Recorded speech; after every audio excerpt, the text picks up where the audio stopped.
a look at an example of a goodness of fit test where the expected values are not the same.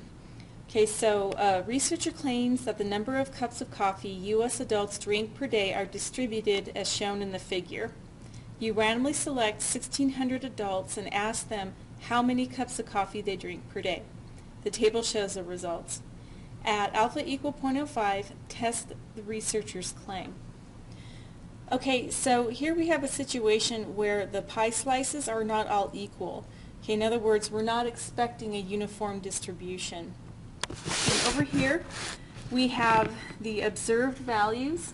Okay, so of the 1,600, 570 said that they drank 0 cups of coffee per day. Okay, so let's go ahead and set up the null and the alternative for this test. Okay, the null in this case will be some sort of statement that the distribution is as expected, and if you wanted to, you could go ahead and list those expected distribution or refer to the pie chart.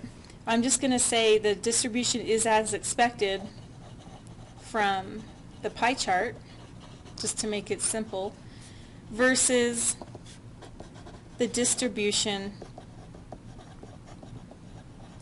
is not as expected. Okay. Okay, and our test statistic by hand is the sum of the observed values minus the expected values squared over the expected. And the assumption for this particular test is that the expected values are all at least 5. Now, we haven't gotten to that point yet, but we could verify that once we find all those expected values. And one thing to keep in mind is that the goodness of fit is always a right-tailed test. Now, there's some cases where there may be some sort of exception to this where you suspect that what you observed is fitting a little bit too closely to the expected. Okay, but for all intents and purposes, this is always a right-tailed test. And the reason why is that if our observed values are close to the expected values overall for each category, then when we look at the chi-square distribution, the overall sum will be closer to 0, so we would be down here. If at least one of the categories or more of the categories are different between the observed and the expected, then that test statistic would be out here in the tail.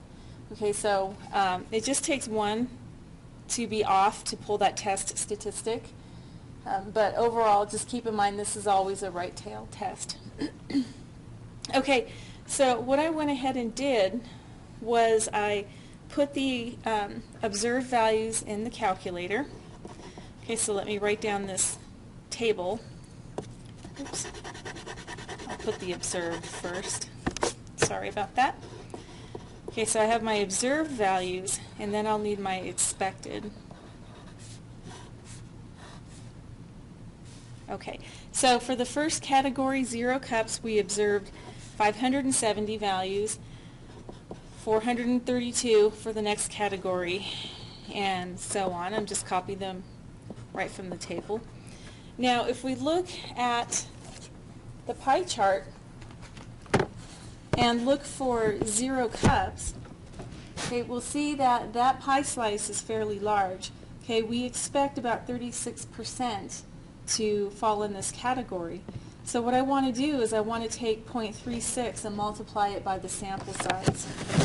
Okay, so my expected values are going to be 0.36 times 1,600.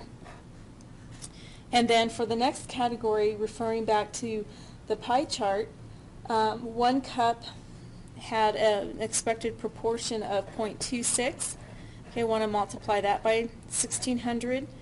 Okay, for the next category, 19% was expected. and so on. So I'm just filling in these values by multiplying each proportion by the sample size. Okay, so this next one was 0.09 times 1600, and then last but not least, I have 0.1 times 1600. Okay, so I'm going to need those expected values. Okay, so what I went ahead and did was I went ahead and put the observed values in one column and then the expected proportions in another column. Now, if you have a newer calculator, there is a built-in goodness of fit test. You can't use these expected proportions. You actually need the numeric values like you do for the test statistics. So I'm going to go ahead and have it generate the expected values for me rather than having to do all of these calculations by hand. Okay, so I scrolled over to list 3 and then scrolled up so that list 3 is highlighted, and if I push enter it moves my cursor down below, and then I can literally tell it 1600 times the values in list 2. Okay, so it's going to give me my expected values here. Okay, so I could easily fill in my table right off the calculator screen. Okay, so anything you can do to save time is, oops, sorry about that. Anything you can do to save time is a good thing in this class.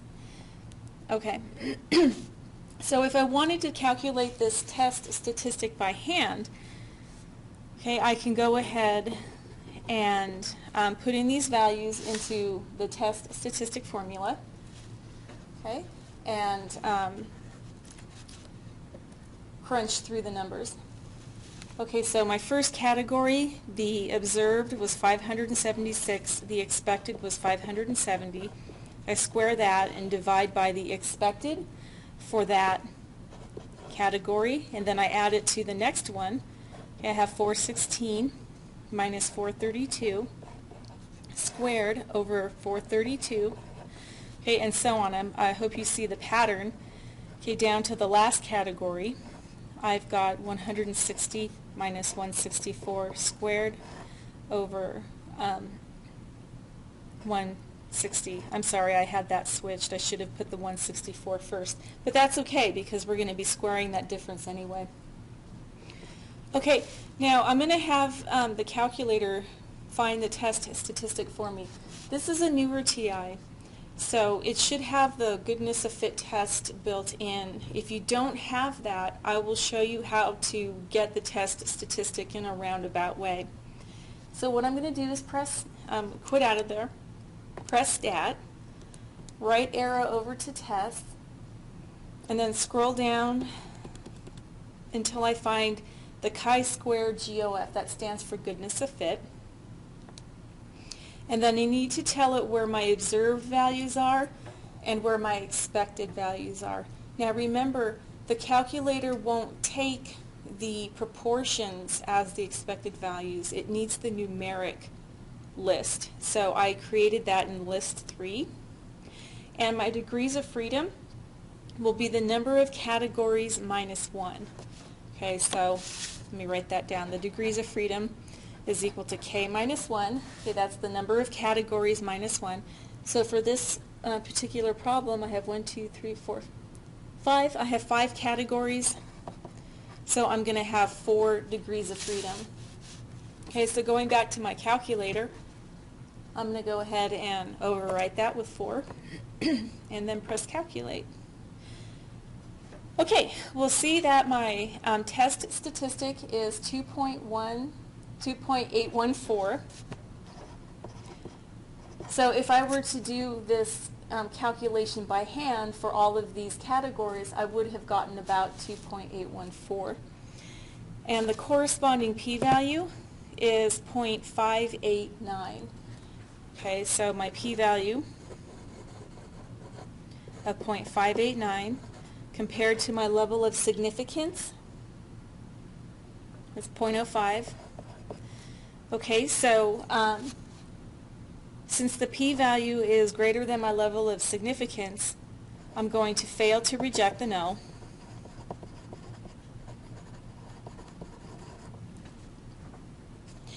And we're going to support the claim that the number of cups of coffee U.S. adults drink per day are distributed as shown in the figure. Okay, so in this particular problem, the null was the claim. So if I'm failing to reject the null, then I am supporting the claim. So in other words, there is not a significant difference overall between what we observe and what we expect. Okay, so real quick, if you don't have the goodness of fit test in your calculator, you can go ahead and get it in a roundabout way. So looking back at my calculator, I have my observed values and my expected values, okay, in list 1 and list 3. I can right arrow over to list 4 and move up to have it highlighted, and then down here I can tell it that test statistic formula. In other words, I want to take my observed values in L1 minus my expected values in L3. Okay, that's my numerator, so I'm going to close the parentheses and then square it, and then I want to divide it by my expected, so that would be L3. Okay, so it's going to do the test statistic for each category here. Okay, so for example, this first value of 0.0625 would be what this particular value would be by itself. Okay, so now I want to sum all of these. Okay, so what I'm going to do is I'm going to go to Stat, right arrow over to Calc, and then one variable statistics, and then tell it the list that I just generated, which is L4, and then press Calculate. Okay, so the sum of those values in that list was 2.814, which is the same value I got when I ran that goodness of fit test. So if you don't have the goodness of fit test, you can get this value, okay, indirectly by generating that fourth list. Okay, now let's go ahead and find the critical value. Like I said, this is always an upper tail test. Okay, so I want to draw a skewed right distribution, and I'm going to put 0.05 area in the upper tail. And let me get my chi-square table. And remember, my degrees of freedom for this problem was 4. So reading down to 4 degrees of freedom and over to an area of 0.05 in the tail, I get a critical value of 0.9488. I don't know why that's looking blurry. I apologize for that. Let me try to focus. No, that's not working. Okay, well, take my word for it. Okay, 4 degrees of freedom, 0.05 area in that upper tail. I get a critical value of 9.488.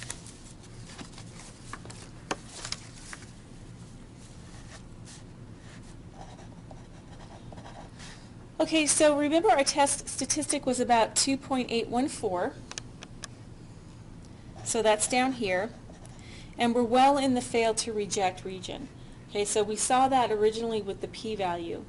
Now, you can get both the p-value and the test statistic by using StatCrunch, and I'll go ahead and do that here in just a minute.